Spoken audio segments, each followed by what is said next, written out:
কিছুদিন 10 দিন ধরে কিচ্ছু খাইনি কিছুদিন। কে রে তুই? ও তুই তো আমারে গোষ্ঠীর লোক, জানি না কাঁদি খাবি না, তুই বাড়ি ঢুকে দেবে। কুচুটি শাশুড়ি।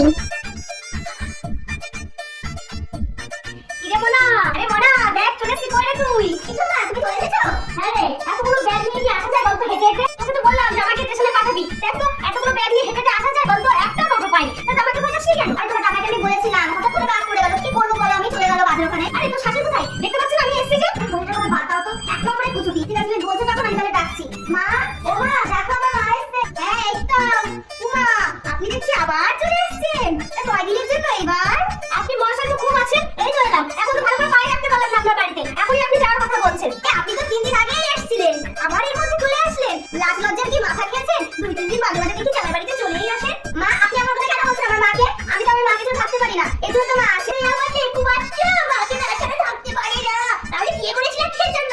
তোমার মাকে বলতে তোমাকে শোকেসে যেন পুরে রাখতো, প্রত্যেকদিন তোমার মা ওই শোকেস খুলে শুধু তোমাকে দেখতো। আরে ছাড় তো মনে, চল ঘরে চল। তোর শাশুড়ির না বয়স হয়ে গেছে, তাই ভুলভাল বকছে। চল ঘরে চল। দেখনি চলো চলো চলো আসো তো। পানটা মনে হয় ভাত দিয়ে খেয়ে এসেছি, 2 দিন বাদে বাদে জামাই বাড়িতে চলে আসে। কোনো লাজ লজ্জা নেই। শোন না, তোর বিয়ের সময় অনেক টাকা ঋণ করেছি, অনেকগুলো সোনা বন্ধক দিয়েছি, আমাকে 10,000 টাকা ধার দে না। মা, এই 3 দিন আগে তুমি 10,000 টাকা নিয়ে চলে গেলে, আবার তোমার 10,000 টাকা লাগবে? দিয়ে দেবো। কেন তোকে জামাই টাকা দেয় না বুঝি? আরে বাবা বলো না, ওই শয়তান বুড়িটাকে সব টাকা দিয়ে দেয়, আমাকে একটা টাকাও দেয় না। বিয়ে হয়ে গেল, এখন স্বামীকে কি করে জব্দ করতে শিখতে পারি না? তোর ঠাকুমাও এরকম করতো, আমি আচ্ছার উপর শিরা করে দিয়েছি, দেখিস তো এখন আমার কথা ওঠে আর বসে। বাহ বাহ বাহ, আপনি তো দেখছি বেশ ভালো আছেন। 3 দিন পর পরই মেয়ের বাড়িতে চলে আসেন আর মেয়েকে এরকম কান ভাঙানি দিচ্ছেন। বাহ, আমার সংসারটা তো খুব সুন্দর থাকছে না। যখন থেকে এই বাড়িতে পা পড়েছে তখন থেকে আপনার মেয়ে আমার হাতে হাতে একটাও কাজ করে দেয় না। আগে আপনার মেয়ে পারতো না ঠিকই কাজ, কিন্তু আমার সাথে করার একবার চেষ্টা করতো কাজগুলো। আর যবে থেকে আপনি কানের মধ্যে কুসুমন্তর দিয়েছে তখন থেকে একদম বলি পাল্টে গেছে। বাহ বাহ, এত সুন্দর করে আপনার মেয়ে সংসারটা আপনি খাচ্ছেন না। যাই, ভালোভাবে থাকিস, আর আমি যেটা বললাম সেটা তুই ভেবে দেখিস, বুঝতে পারলি? ঠিক আছে, ভালোভাবে থাকিস। ও মা, এদিকে আসো। তো এটা কি দিছিস তোমার বাবার বাড়ি থেকে? এটা কিন্তু শাড়ি, এটা নেতা, এটা ঘর মুছাও যাইবো না। হ্যাঁ, এটা শাড়ি কইলো। আমার বাবা আপনারে তাও একটা নেতা দিছে, আপনি ঘর মুছতে পারবেন। আর আপনার বাবা আমারে কি দিছে? হ্যাঁ, একটা সুতাও দেয় না যে ছেলেটা আমি সেলাই করব। কি কইলা তুমি? কি কইলা? হইতাছে, দাঁড়াও, তোমার হইতাছে। বাবা আসুক, কইয়া দিমু আজকে, দাঁড়াও। বাবা না তুমি কইলা, তুমি কইয়া দিমু, দাঁড়াও। তুমি আমার তো কিছুই হইবে না। ছুচিবাই শাশুড়ি। কি ব্যাপার বৌমা, তোমার কি রান্না বান্না সব হয়ে গেছে? এখন বসে বসে যে ফোন ঘাটছো? হ্যাঁ মা, সব রান্না হয়ে গেছে। পটল ভাজা, বিউলির ডাল, আর শেষ পাতে চাটনি। ও, কালকে 2 পিস মাছ ছিল, সেটাও কিন্তু ঝাল করে নিয়েছি। এই তো দুজনের খাবার। কতক্ষণই তো লাগে রান্না করতে। দুজন মানে আবার কি তোমার সাথে খাবে? তুমি কি খাওয়ার সময় আমার কথা একটু চিন্তা করলে না? আমি কি খাবো? তুমি এত বছর ধরে আমার সাথে সংসার করছো, তুমি জানো না আমি মাছ খাই না, আমি জিনিস আমি খাই না, আমি নিরামিষ খাই। সব তো তুমি নিজের জন্যই রান্না করেছো, তুমি নিজেই খাবা। আমার জন্য কি রান্না করেছো?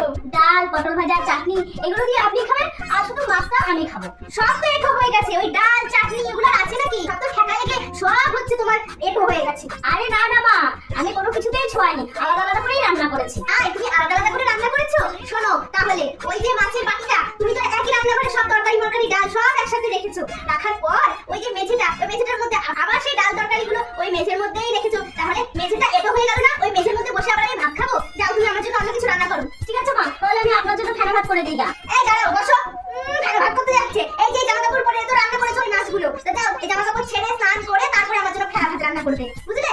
আমি আর পাচ্ছি না, এত সম্ভব? দিনে যদি 4-5 বার আমি স্নান করি আর রান্না করি তাহলে আমি কি বাঁচবো না আমি অসুস্থ হয়ে যাবো? আমার তো 2 দিন বাদে বাদে জ্বর, আমি অসুস্থ হয়ে যাই এতবার স্নান করে। আমি আর করবো না, আমি এখনই কি শাশুড়িকে বলে দেবো যে তোমার রান্না তুমি নিজে করে খাও, আমি আর পাচ্ছি না। শুনুন মা, আপনার রান্না আপনি নিজে করুন না, আমি আর পাচ্ছি না রান্না করতে। এতবার স্নান করে আমি অসুস্থ হয়ে পড়ছি, তো আপনি আপনারটা বুঝে নিন না।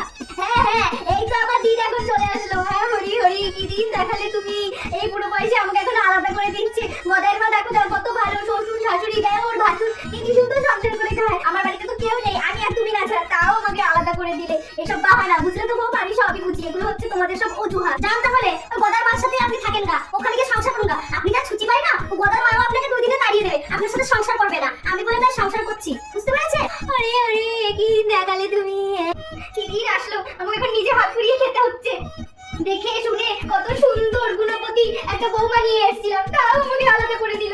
এখন আমাকে একা একা ঘর ঝাড় দিতে হচ্ছে। আমার স্নান করতে হবে, বাবারি বাবা। কি ঠান্ডা, মনে হয় আবার জ্বর এসেছে। দেখলেন তো মা, অসুস্থ হয়ে গেলেন। এতবার স্নান করে কে অসুস্থ না হয় বলুন তো? আর আপনি আমাকে দিনে 10 বার করে স্নান করাতেন, দেখেছেন তো আপনি স্নান করে কি অবস্থা হচ্ছে। এত ছুচি পাই ভালো না, পয় পরিষ্কার হওয়া ভালো, কিন্তু এত ছুচি পাই হওয়াটা ভালো না। হ্যাঁ বৌমা, তুমি ঠিকই বলেছো। মা এদিকে পাগল হই তো। হ্যাঁ মা বল। এটা সে বাপু, তুমি কি পায়েস টাইস রান্না করতে পারো? কেমনে করু? আমি তো কোনো কাজই করি নাই। তাহলে কি শিখাইছো বাবা বাড়ি থেকে? এটা শিখছো যে শাশুড়ি মাথাটা দিতে সিলাই খাইতে হয়? আপনার মতো কেমনে খাবো? আপনার মতো তো সব ওদের দূর আছে, খাবো না, ও খাইলে তো আমার দাদি হয়ে যাইবো। বলছি কি মা, যা দিনকাল পড়েছে মনে হচ্ছে পাপের ঘোড়াটা আমার একদম পূর্ণ হয়ে গেছে। চলো না গঙ্গায় গিয়ে ডুব দিয়ে আসি। আরে কি বা করছিস আমাকে বল, আমি এটা দিয়ে এখনই ধুয়ে দিচ্ছি। আরে গঙ্গায় গিয়ে কি হবে? ও কত ভালো লাগবে যাওয়ার জন্য, বল আমি এখনই এটা দিয়ে ধুয়ে দিচ্ছি।